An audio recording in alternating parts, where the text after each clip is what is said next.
Movie शुरू होती है। हम जैना नाम की एक खूबसूरत लड़की को देखते हैं। वो अपने बॉयफ्रेंड के साथ गाड़ी में कहीं जा रही थी।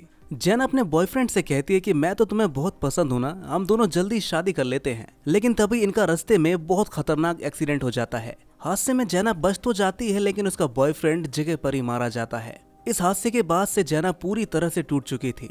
अब ऐसे ही 3 साल बीत जाते हैं, पर जैना अभी भी उस दुख से उभरी नहीं थी। जैना समुद्र के किनारे उदास बैठी है। तभी जैना के पास उसकी बेस्ट फ्रेंड रैनी आती है। वो जैना को अपने 2 दोस्त माइकल और लैन से मिलवाती है। माइकल रैनी का बॉयफ्रेंड है। ये चारों लैन के अंकल के घर जाने का प्लान बनाते हैं और बोट से उनके घर के लिए निकल जाते हैं। वहाँ पहुँचने पर अंकल वेड सबको वेलकम करते हैं। अंकल के घर एक प्यारा सा डॉग भी है, जिससे जैना की अच्छी बॉन्डिंग हो जाती है। वेड सबको ड्रिंक ऑफर करता है, पर जैना ड्रिंक के लिए मना कर देती है और अपने कमरे में जाकर डिप्रेशन की दवाइयाँ लेने लगती है। जैना इन दवाइयों को खाना नहीं चाहती थी, इसलिए वो दवाइयों को वापस डब्बे में रख देती है। उसी रात डिनर के वक्त वेड सबको एक फेस्टिवल के बारे में बताता है और साथ में ये भी कहता है कि मैंने तुम सबके लिए टिकट भी बुक कर लिया है, तुम सभी को वहाँ पर जरूर जाना है। वेड की बात सुनकर सब उस फेस्टिवल में जाने के लिए राजी हो जाते हैं। उसके बाद हम देखते हैं कि बाहर जेनी डॉग के साथ खेल रही थी। तभी रैनी उसके पास आती है और विंडो से देखती कि माइकल कुछ नशे की चीज ले रहा था।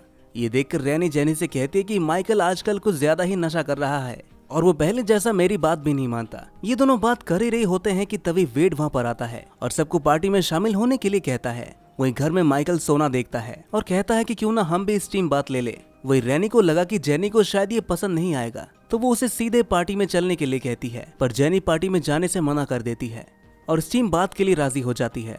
माइकल और लैन आगे ही सोना में चले जाते हैं और फिर रैनी भी वहां पर आती है और उसकी थोड़ी देर बाद जेनी अपने साथ 2 पानी का बोतल भी ले आती है। सोने का तापमान बहुत ज्यादा है।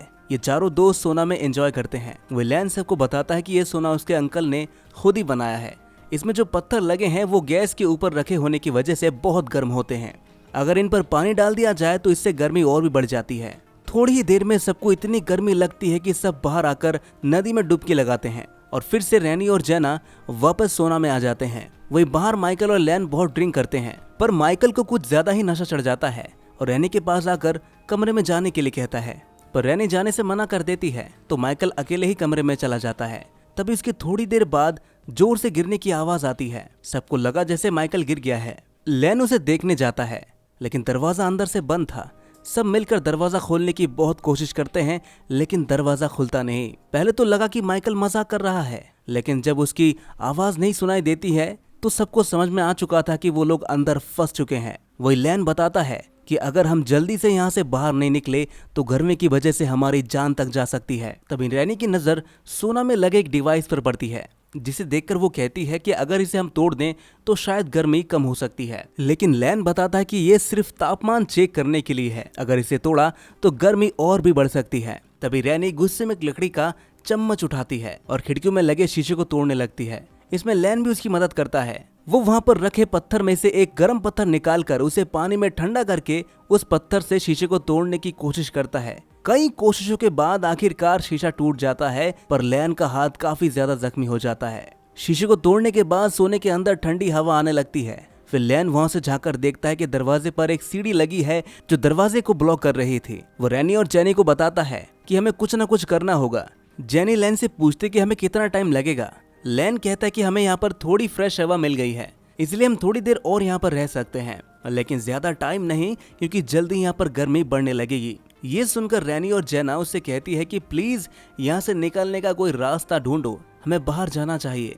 लैन भी हार नहीं मानता और पत्थर को कपड़े में लपेटकर हाथ में भी कपड़ा बांधकर सीढ़ी हटाने की कोशिश करता है, पर पत्थर उस पर फंसता नहीं।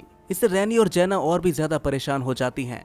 गुस्से में रैनी सोने वाली डिवाइस तोड़ने की कोशिश करती है, लेकिन लैन उसे ये करने से मना करता है। वो कहता है कि इससे गर्मी और भी ज्यादा बढ़ सकती है।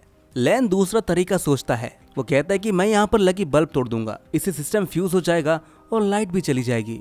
लाइट अगर नहीं होगी तो सोने का गर्म होना भी बंद हो जाएगा। ये आइडिया उसे ठीक लगता है, इसलिए लैन लकड़ी का चम्मच लेकर बल्ब को फ्यूज में डाल देता है, जिससे उसे करंट का झटका लगता है बहुत बड़ा और वो बेहोश होकर नीचे गिर जाता है और सोने की लाइट भी बंद हो जाती है।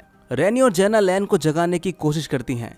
वहीं बाहर वेड फेस्टिवल की फायर बॉक्स की तैयारी में लगा हुआ है और इसीलिए वो डॉग को घूमने के लिए छोड़ देता है।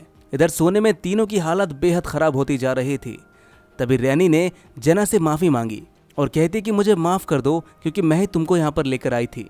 तभी उनको डॉग की आवाज सुनाई देती है। उसकी आवाज सुनकर तीनों चिल्लाने लगते हैं, जिससे डॉग भी समझ जाता है कि ये सब किसी परेशानी में है और जोर जोर से भौंकने लगता है। तभी उसके पास माइकल आता है। इससे पहले वो अपने दोस्त की आवाज सुन सकता, उसी वक्त वेड फायरवर्क्स जलाना शुरू कर देता है, जिससे उसे कुछ भी सुनाई नहीं देता और वो वहां से चला जाता है। वेड डॉग को इतना भौंकता हुआ देखकर सोचता है कि वो शायद फायरवर्क्स से डर रहा है।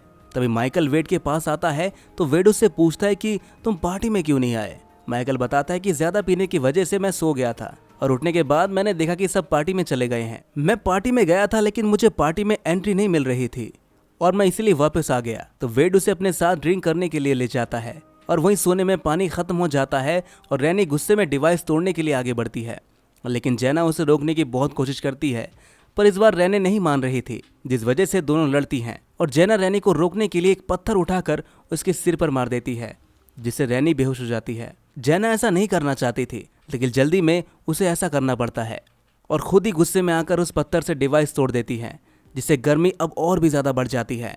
वहीं लैन पूरी तरह से अपना होश खो देता है और गुस्से में हीटिंग मशीन को तोड़ना शुरू कर देता है, जिससे उसका दोनों हाथ बुरी तरह से जख्मी हो जाता है। लेकिन आखिरकार वो उस मशीन को तोड़ ही देता है और एक ब्लास्ट होता है, जिसे दरवाजा अपने आप ही खोल जाता है।